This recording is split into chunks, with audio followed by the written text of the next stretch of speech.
This week, we'd like to thank one very special group of people that keep this podcast going, our patrons on Patreon. We are so incredibly grateful for your support and your enthusiasm.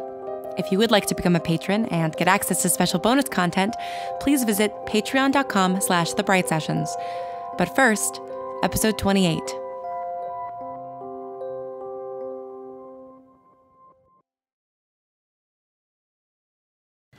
Patient number 13, A-3, in-person session 12. The patient has made enormous improvements in the past few months. While she still gets overwhelmed in crowds or by certain individuals, she is able to filter the incoming thoughts with excellent precision. As such, we conduct many of our conversations over the phone. The patient wants to discuss the obstacles she encounters in her daily life, but we find it hard to do so productively when she can hear all my thoughts. However, she still comes in every month or so to check in and flex her ability. We often discuss her friend Frank, which is becoming an increasingly frustrating topic, as I have not yet... Come in. Hi, Dr. Bright. Oh, Chloe, I thought you were Sarah. Yeah, sorry. I know I'm a little early. That's all right. Why don't you take a seat and we'll get started in a second. Frank is in your waiting room. I'm sorry? We were painting earlier today, and I convinced him to come talk to you. But he was so adamant about not taking up my session time, so now he's just sitting in your waiting room. Okay, is he... He'll be fine there. All right. Well, then, would you... Yeah, I figure we can do our usual bit, just shorter, and then he can come in? Yes, I suppose that... Perfect. Thanks, Dr. Bright. Chloe... Oh, sorry. I'm doing it again, aren't I? I suppose I should be used to it by now, but your ability to cover both sides of a conversation can still catch me off guard. Sorry. It's perfectly all right. How's school going? Good. I'm having to make up a couple of the big lecture classes that I dropped out of last semester. And yeah, I definitely still get overwhelmed sometimes when I'm surrounded by that many people. But I figured out that if I sit in the front row, then I'm near all the students who are really concentrating on the lecture. And then if their thoughts distract me, it's okay because it's all about the material. It's great. I basically don't have to take notes at all. I'm just recording the lectures and then absorbing all the thoughts around me. I'm glad recording has become such a beneficial tool for you. It really has. That was a great idea. Thank you. It's really nice to lie on my bed at the end of the day and listen back to my classes or conversations I've had and just take the time to process everything. It's weird, with everyone else's thoughts coming into my head all day, I don't really get to focus on my own until I'm by myself. Have you had any success with shutting off the incoming thoughts completely? Not yet. I keep trying to think of it like you told me, like a tap that I have to turn off, but I can't find the source. What do you mean? Well, if the thoughts are water coming out of the tap, then I just have to turn off the faucet to stop them flowing into me, right? That's the idea. But water from a faucet comes from one place. The thoughts are coming from everywhere. I can't find the faucet handle to turn them off, you know? Then maybe thinking about the thoughts as water from a tap is the wrong approach. If they are intruding from all sides, maybe it would be better to put up walls, create a fortress around your mind that you can put up and take down as you wish. That sounds a little extreme. I don't like the idea of putting up walls. I don't want to shut myself off from the world. Not now that I'm finally getting comfortable with it. Of course. I'm just not that person. I'm not the person who has to put up defenses and be cold to people just to get through the day. All right. No, I didn't mean you. I'm sorry? You're worried that I meant you, that I think you're cold and walled off. And you don't? Well, you might not be the warmest person in the world, but I understand. I understand why you put walls up. I probably would too if I were you. I'm not sure whether I find that a comfort or not. But I didn't mean you specifically. I've just seen so many people hide away, and I don't want to do that. I want to be open to what the world has to offer me. Okay. If you don't want to work on blocking out the thoughts entirely, that's fine. It's up to you to decide what we work on. I don't know. Right now I feel good. I know it won't always be easy, but things have been so much better recently. Even being in campus housing this year has been nice. I mean, I have a single, but I'm still surrounded by people, and it feels okay. I think I actually think not blocking out the thoughts has been helpful. Just letting them in has made it easier to manage. Sometimes it's important to be comfortable with being uncomfortable. Exactly. Once I stopped trying to resist it, it got easier. Like, right now I can sit and have a conversation with you, and yes, sometimes I get distracted by your thoughts, and I can hear Frank and Sarah out in the waiting room, but I don't feel like my head is going to explode. I'm very glad to hear that, Chloe. Oh, Frank is sort of nervous out there. He's worried he's making Sarah uncomfortable. No, I'm sure he's not. Sarah is used to dealing with all sorts of people, and Frank sounds like a very nice young man. I feel as if I already know him with everything you've told me. I think you'll like him. Yeah, I know, it took a long time to get him in here, but I think you'll be able to help him too. I will certainly try. Should I go get him? If you'd like. Was there anything else you wanted to discuss? Not really. I mostly came here today for him. Between talking to you and Sam on the phone every week, I feel like I'm covered. Yeah, I miss her too. Has she indicated to you when she's coming back? Not really. Wait, you haven't talked to her in a while? Why? Oh, you told her about your meetings at the AM.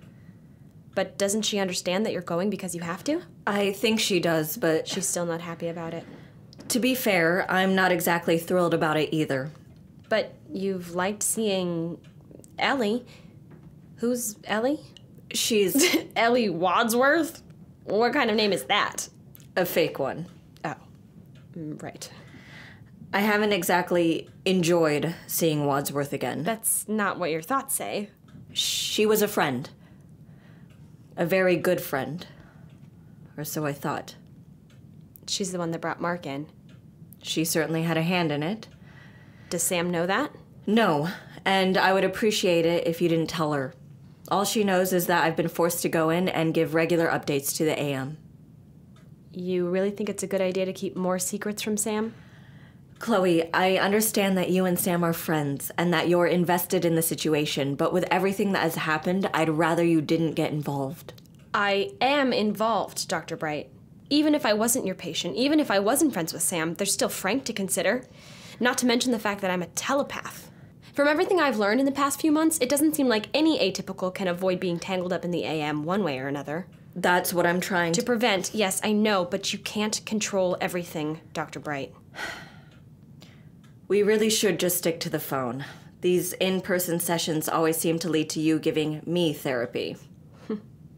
Maybe I should follow in your footsteps. Maybe I've found my calling. No, you're meant to help people, Chloe. Just like you've always said. I'm not sure anything I've done has actually helped anyone. I'm sorry, that was a very inappropriate thing to say to a patient. I would have heard it whether or not you said it out loud. I think we've moved past the normal doctor-patient relationship at this point. I think we passed it a while ago. I suppose that's true. I don't mean to make you uncomfortable. No, Chloe, you're not. You're not used to people knowing your secrets. No, I'm not. I don't judge you. I'm sorry? You're always worried about that during these sessions. Then I'm gonna judge you. That Saint Chloe is gonna think you're a bad person. Chloe, You don't have to apologize. I know you don't mean it maliciously. I don't think you're a bad person, Dr. Bright. I think you're a complicated person. Well, thank you. Just because you've done some bad things doesn't make you a bad person. My morality isn't as black and white as you think it is. I'm not naive. I know you're not, Chloe. But your ability to stay optimistic about the world is something that truly baffles me. I'm not sure I would feel the same after hearing the thoughts of those around me. Maybe you're surrounding yourself with the wrong people then. Optimism is the only way forward for me. If I let other people's thoughts bring me down, I'd never get back up. I think that's what happened to Frank a bit. He let too many people in, and it dragged him so far under he couldn't even see the light anymore. He couldn't find a way to swim up. And now he's floating around in the dark, and just when I think maybe he's starting to come up for some air, he'll think about something and... Chloe, are you all right? Oh, no. Frank, I'm fine. I'm sorry to interrupt you, but... I got sad all of a sudden, I know. and you don't do that a lot. I know, Frank. I'm sorry. But I'm okay. Okay, I'm sorry for interrupting. I'll just... It's okay, Frank. We were pretty much finished anyway. Dr. Bright? This is Frank. Hello, Frank. It's good to finally meet you. Yes. Hello, Dr. Bright. Why don't you come in and we can chat for a bit? I'm gonna go talk to Sarah. I need to ask her about something. If you need me, just think it, okay? Yeah. Thanks, Chloe. Would you like to take a seat? Thank you, ma'am. Would you like to talk about what just happened, Frank? I'm not sure I know what you mean, ma'am. Chloe was telling me about something that upset her, and you knew how she was feeling. Is that something that happens a lot? From time to time. It depends on the individual. Chloe's told you about me? She's told me that you've been having a hard time, that your experiences in the military have had a profound effect on you, but I don't know the details. Should I tell you? I'm here for you to talk about whatever you'd like. You can tell me as little or as much as you're comfortable with. I don't mean to offend, ma'am, but I'm not good at talking about this stuff. I understand that. I don't really like talking about myself either. Would it help if we structured it? If you thought about it as a kind of debriefing? Okay, sure, that sounds fine, ma'am. Wonderful. Why don't we start at the beginning? Why did you choose to join the military? My father was a Marine, fought in the Gulf War. And well, there's a long tradition of service in the Sawyer family. My great-grandfather fought with the 369th in the First World War.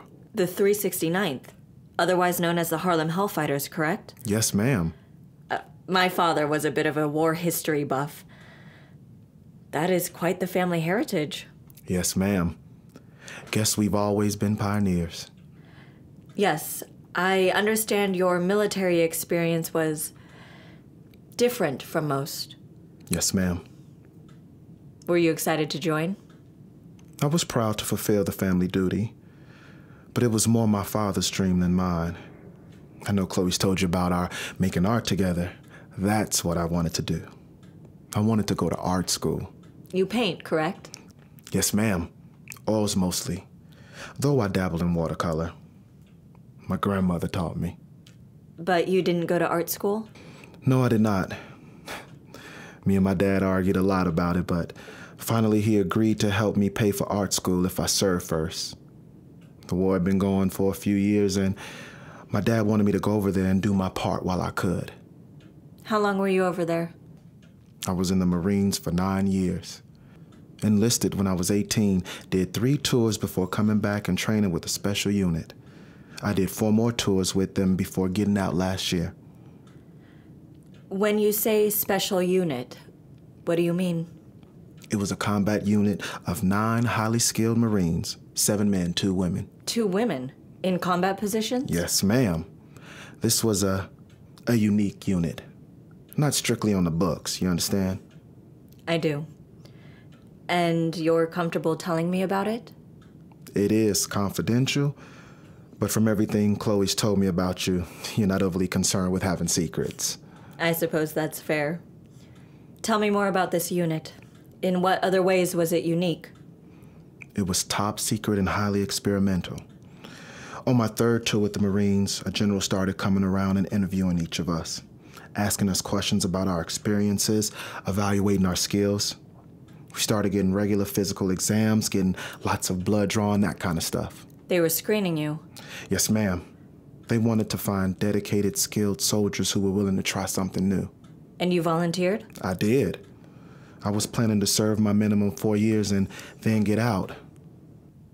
But I liked it.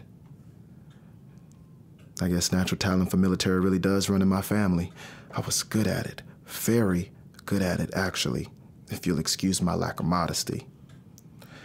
But it was more than that.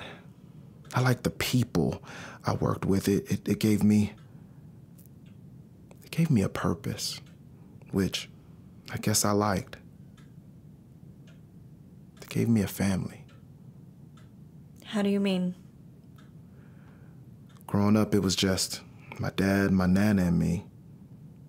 They both loved me and cared for me, but that sense of family, of being part of something bigger,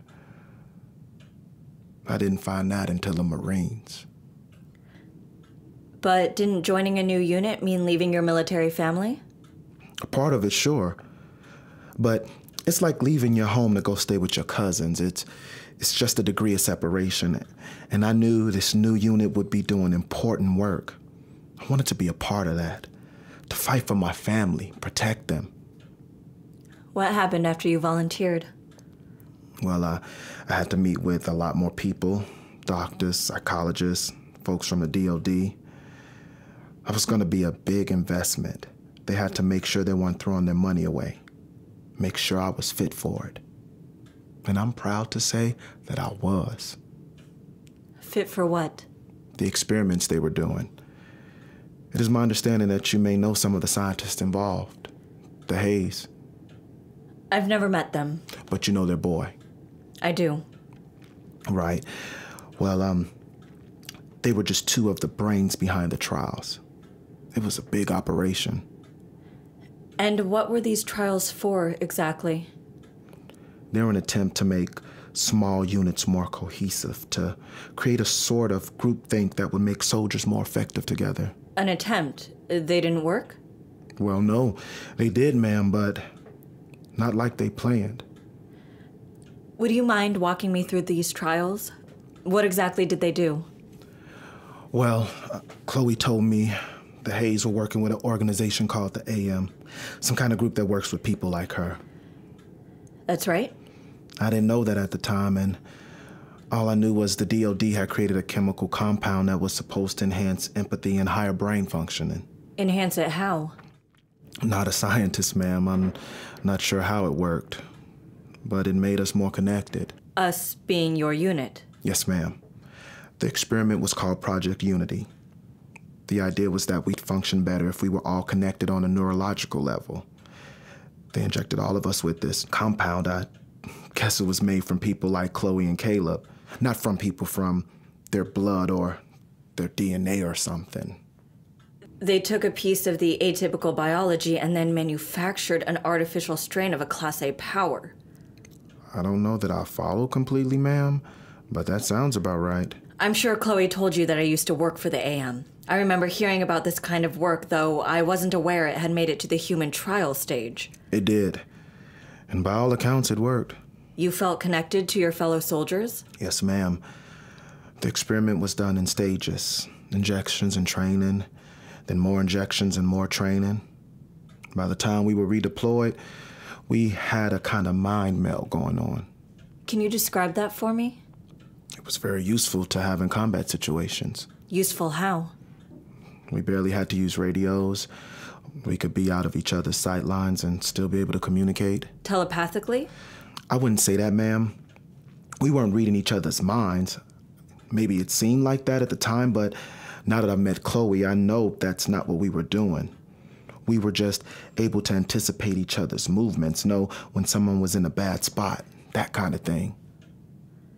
How did it feel to be able to do that? Like I said, it was damn useful. Frank, I know I said to treat this like a debriefing, but you're not talking to one of your superiors. You can tell me how things affected you, how you feel. I want to know. It's not easy for me to talk about, ma'am. I understand. But I think it's important to try.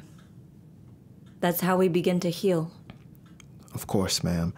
And I'm aware that I've got my fair share of problems, but I'm doing much better now. I'm very glad to hear that, Frank. You're staying at the VA? I was. They helped me get back on my feet. I saw a counselor there for a bit, but I couldn't fully understand what happened to me. So we thought you might have a better chance. I certainly hope to be of help. I'm afraid I can't pay you, ma'am. Chloe's offered, but I'm already staying at her house, and I don't want to demand too much of her generosity. That's all right, Frank. I take on pro bono patients from time to time. You don't need to worry about it. You've been staying with Chloe? At her house, yes. She's in dorms for the semester, and so Mrs. Turner offered to put me up while I look for a job. She's letting me stay in Chloe's room. That's very kind of her. There's nothing untoward, ma'am. Chloe's a very beautiful young woman, but I'm not... You don't have to worry about me. I wasn't worrying. Because Chloe doesn't do that sort of thing. Well, that. But also, she's a very good judge of character. If she trusts you, then I do as well. That's good. I didn't mean to be defensive, but I don't want you to get the wrong idea. Some of the folks in her studio have... Well, they've made some off-color comments about our relationship. I guess they don't know Chloe all that well, or they just don't get it. Some people find asexuality a difficult concept to grasp. I imagine that's true, ma'am. They mean well, her art friends, but I don't think they understand our relationship much, and the lack of understanding is mutual. I may paint, but I don't have a lot in common with college art kids. No, I suppose you don't. Have you been socializing with anyone else? People at the VA, other soldiers? I go to meetings at the vet center sometimes. Hear the people's stories. It helps. How about your old unit? Do you still talk to them? They're all dead, ma'am. I'm very sorry to hear that, Frank. Thank you, ma'am. Would you like to tell me what happened? I think I should get going now. I'll let you get back to your patients. Frank. Thank you for listening to me, ma'am. It was nice to meet you. I'd be happy to listen more.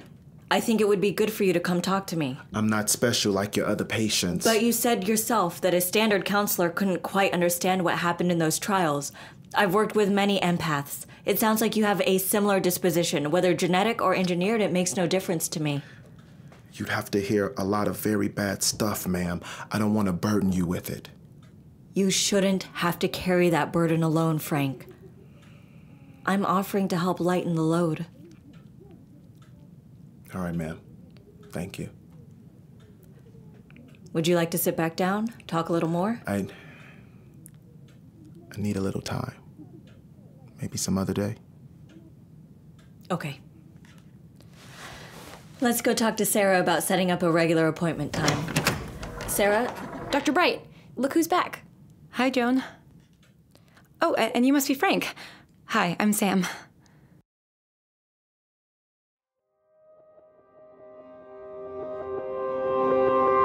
Episode 28 was written and directed by Lauren Shippen and produced by Misha Stanton. The voice of Dr. Bright is Julia Morizawa. The voice of Chloe is Anna Laurie. And the voice of Frank is Philip Jordan. Our music is composed and performed by Evan Cunningham. The original Bright theme was written by Lauren Shippen. To hear the full theme and for other bonus content, please visit thebrightsessions.com and follow us on Tumblr and on Twitter @BrightPodcast. And if you haven't already, please rate and review us on iTunes. The Bright Sessions would like to thank Elizabeth Laird, Anna Laurie, Elizabeth and Matthew Harrington, Ken Hertz, Oswaldo Rossi, and Authentic for all of their support. The Bright Sessions will return on December 14th with episode 29. Until then, thanks for listening and stay strange.